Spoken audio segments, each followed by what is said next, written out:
Antes do vídeo, se inscreva no nosso canal, ative o sininho para receber as notificações, deixe o seu like e o seu comentário. Cadastro Único. Você deverá estar cadastrado para ter acesso ao Auxílio Brasil, o programa que vai substituir o Bolsa Família. O Cadastro Único é o principal instrumento do governo para a inclusão de famílias de baixa renda em programas federais como Bolsa Família, Tarifa Social de Energia Elétrica e Benefício de Prestação Continuada, o BPC, e agora também ao Auxílio Brasil, que substituirá o Bolsa Família em novembro. Estar no Cadastro Único, porém, não significa entrada automática nesses programas, pois cada um deles tem suas regras específicas, mas é pré-requisito para que a sua inscrição seja avaliada. A inscrição no Cadastro Único é realizada somente de forma presencial. O cidadão deve verificar onde é feito o procedimento na cidade onde mora. Normalmente, esse atendimento é feito nos Centros de Referência de Assistência Social, o CRAS, ou em postos de atendimento do Cadastro Único e do Programa Bolsa Família das Prefeituras. Veja a seguir esta entrevista do Secretário Nacional de Renda da Cidadania, Tiago Falcão, sobre o Cadastro Único. Criado em 2003 para facilitar o acesso das famílias de baixa renda às políticas públicas, o Cadastro Único é um sistema informatizado que armazena informações de famílias inscritas em programas sociais. No Saiba Mais de hoje, vamos aprender como o Cade Único funciona. Quer saber também? Fique ligado! Quem participa desse bate-papo é Tiago Falcão, secretário nacional de Renda de Cidadania do Ministério do Desenvolvimento Social. Seja bem-vindo. Obrigado pela oportunidade. Para começar, Tiago, vamos entender primeiro um pouquinho o que é o Cadastro Único. Para que ele serve? Bem, o Cadastro Único é a grande porta de entrada dos programas sociais no Brasil hoje. No início dos anos 2000, a gente tinha em torno de 60% da população brasileira que não estava em nenhum registro do governo federal. E uma série de programas sendo lançados querendo alcançar a população de mais baixa renda, mais pobre, mais vulnerável do país. Então, foi necessário todo um esforço de constituição de um cadastro com uma parcela da população que ainda não estava nos registros federais. É daí que nasce a necessidade e a construção do Cadastro Único. E, de certa forma, ele serve para mapear a realidade socioeconômica do nosso país. Exatamente. É o grande mapa da população mais pobre e mais vulnerável. E é uma responsabilidade compartilhada? Totalmente compartilhada. O governo federal tem, então, a responsabilidade de gerar o sistema, de normatizar todo o processo. A Caixa Econômica Federal é um grande parceiro do governo federal nesse processo ao disponibilizar o sistema, mas os grandes parceiros são os estados e os municípios, né? Os estados no processo de capacitação, de apoio aos municípios, e os municípios são os que têm o contato efetivo com o cidadão, coletam as informações, identificam a parcela da população que ainda está excluída, fazem os processos de busca ativa e constroem, então, esse sistema gigantesco. Atualmente, o Cadastro Único tem quantas famílias inscritas? São 27 milhões de famílias inscritas hoje, quase 80 milhões de pessoas, ou seja, 40% da população brasileira tem informações no Cadastro Único hoje. Mais do que isso, informações atualizadas, que o cadastro não faz o pedido de informação uma única vez. Pelo menos a cada 2 anos, as famílias são convocadas e devem comparecer para fazer a sua atualização cadastral, para a gente ter o melhor mapa possível da população brasileira. E quais são as informações, então, reunidas nesse banco de dados do Cadastro Único? São informações de todas as pessoas da família, quem mora junto, quem está no mesmo domicílio, pais, filhos, irmãos, tios, agregados que moram no mesmo domicílio, então a composição daquele domicílio, a composição daquela família, e informações individualizadas a respeito da identificação, né? Então qual é o número de identificação, qual é o registro, quem são, informações relativas à escolaridade, informações relativas à renda e informações relativas ao próprio domicílio, né? Como é que é aquela casa, como ela se constitui, as características próprias da residência. Bom, vamos começar as participações com a dúvida de uma emissora da Rede Nacional de Rádio lá de Altamira. Olá a todos do programa Saiba Mais. Me chamo Helenilton Batista, da Rádio Web Nova Independente. Falo de Altamira, no estado do Pará. As minhas perguntas são: quem pode se inscrever no Cadastro Único? E quais são os documentos necessários para fazer o cadastro? Bem, obrigado pela pergunta. Eu acho que é uma informação essencial. O público prioritário do cadastro são aquelas famílias que têm renda per capita de até 1/4 de salário mínimo, ou seja, você divide a renda de todos os membros da família e compara isso com o salário mínimo. Então, famílias de baixa renda, com renda per capita abaixo de 1/4 do salário mínimo, ou que tem uma renda total até 3 salários mínimos. Eu digo público prioritário porque outros programas que utilizam o cadastro único podem solicitar que públicos específicos façam a sua inscrição. Então, nós temos algumas pessoas dentro do cadastro que têm renda acima disso. Então, existe a possibilidade da renda acima de 3 salários mínimos estar participando, Não né? tem problema nenhum. Se a família tiver identificado algum programa social que tem o cadastro único como base, ela pode procurar toda a nossa rede de cadastramento e fazer o seu cadastramento para que ela possa, então, ingressar nestes programas que utilizam o cadastro. Em relação à documentação básica, o mais importante é que o responsável familiar, que é aquela pessoa que se responsabiliza pelas informações que estão sendo colocadas no cadastro único, chama ele de responsável familiar, ele tem que ter, além da identificação básica, o CPF e, preferencialmente, o CPF ou o título de eleitor. Se tiver os dois disponíveis, leve, que é melhor que seja assim. Quanto mais documento, melhor para comprovar. Melhor a documentação.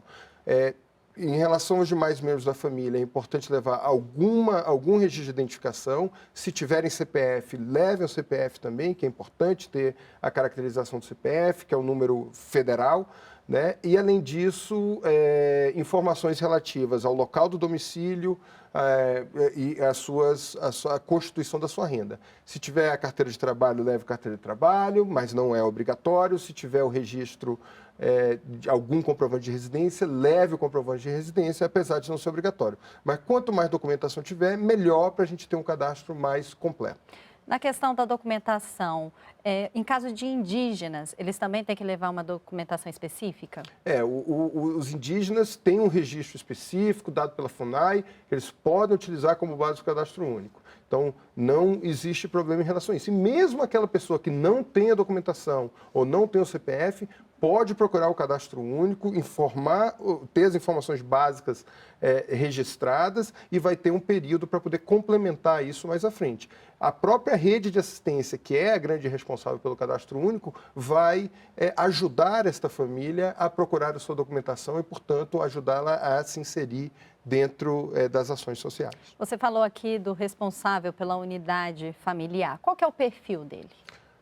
Na grande maioria dos casos são mulheres, então o cadastro único tem essa caracterização, onde o responsável familiar, na grande maioria dos casos, são mulheres e são, então, as mulheres que levam a informação e que têm a responsabilidade pela informação que está sendo colocada no cadastro. Por isso, a classificação de responsável familiar. E tem uma idade, né, também mínima? A idade mínima são 16 anos. Okay.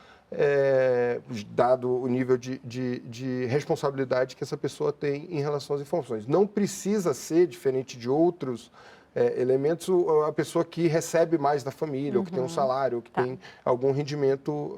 Né? O importante é alguém que se responsabiliza pelos dados que estão sendo colocados ali. A Rafaela Gomes, de São Paulo, capital, nos enviou a seguinte pergunta. Pessoas que moram sozinhas podem ser cadastradas? Sim, pessoas que moram sozinhas podem ser cadastradas sem nenhum problema, chamada família unipessoal.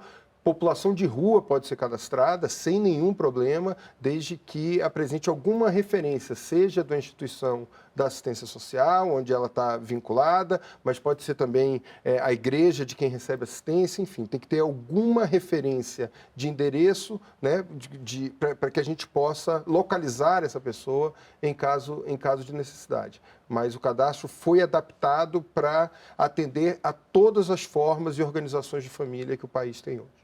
A gente está falando aqui de cadastro, né?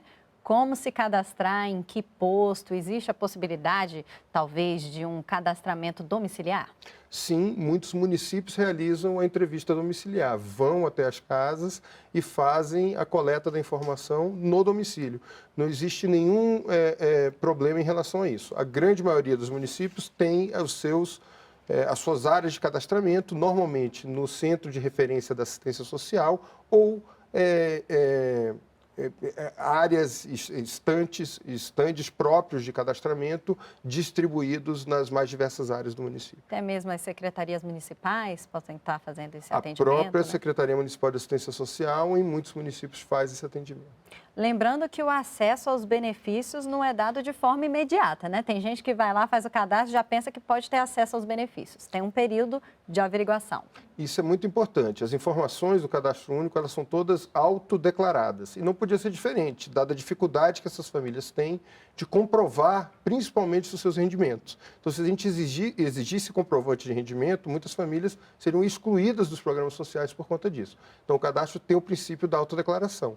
Isso não quer dizer que essas informações não são checadas. Muito pelo contrário. O fato de ser autodeclarado nos traz, e traz para o governo federal principalmente, a responsabilidade de checagem dessas informações. E aí a gente faz uma série de batimentos dessa informação com outros registros administrativos. Benefícios previdenciários, mercado de trabalho, informações relativas a emprego ou a ação não servidores públicos, enfim, a gente faz uma série de cruzamentos de dados. Bom, e você também frisou aqui a importância da atualização, né? Manter o cadastro atualizado. O que acontece se não atualizar aqueles 2 anos que você falou no mínimo, né? A família deve procurar fazer a atualização cadastral sempre que tiver alguma alteração na composição da família, ou que ela mudar de endereço, ou que a criança mudar de escola, ou se tiver alterações nos seus rendimentos. Então, ela tem que procurar o cadastro único a qualquer momento. Se durante 2 anos não tiver nenhuma alteração nesses elementos, mesmo assim a família tem que procurar o cadastro único e confirmar as informações que foram declaradas 2 anos antes. Com isso, a gente consegue ter um mapeamento atualizado das famílias e consegue fazer com que os programas funcionem melhor. Se as famílias não atualizarem o cadastro até 2 anos, elas são convocadas e, não sendo convocadas, elas podem ser excluídas dos programas sociais que utilizam o cadastro como base. Sena Madureira, no Acre, também quis participar do programa. Vamos conferir. Eu sou o Aldejane Pinto, da Rádio Dimensão FM, no Acre. Gostaria de saber se o Cadastro Único dá acesso a que tipos de programas e benefícios? Bem, são hoje mais de 20 programas federais que utilizam o Cadastro Único como base. Vou citar só os principais, que são o Programa Bolsa Família, que foi o programa original do Cadastro Único, mas hoje o cadastro vale muito mais do que isso. Vale também para o benefício de prestação continuada, que atende 4.400.000 famílias no país, atende a tarifa social de energia, que atende em torno de 8 milhões de famílias com a tarifa social de energia, aos programas de habitação, como Minha Casa Minha Vida, a identidade jovem, a identidade do idoso, enfim, são dezenas de programas. Quem tiver mais interesse de conhecer os programas que tem o Cadastro Único como base, pode procurar no site do Ministério do Desenvolvimento Social, com o endereço que aparece aí na tela de vocês. Não dá para a gente falar de todos os programas sociais aqui, mas é importante fazer um alerta que os beneficiários do BPC têm até dezembro de 2018 para fazer a inscrição no Cade Único, né? Isso. Obrigado pela oportunidade de falar. Você, beneficiário do benefício de prestação continuada, procure, e que não tem ainda a sua informação no Cadastro Único atualizada, procure o Cadastro Único, faça a atualização do cadastro, porque ao final do ano nós desencadearemos todo um processo de revisão dos benefícios de prestação continuada, utilizando o Cadastro Único como base. Tiago, muito obrigada pela presença. Eu que agradeço a oportunidade e estou à disposição de vocês. Em breve voltamos com mais vídeos. Inscrevam-se em nosso canal, ativem o sininho de notificações, deixem o seu like e os seus comentários. Até o próximo vídeo. Deus abençoe a todos.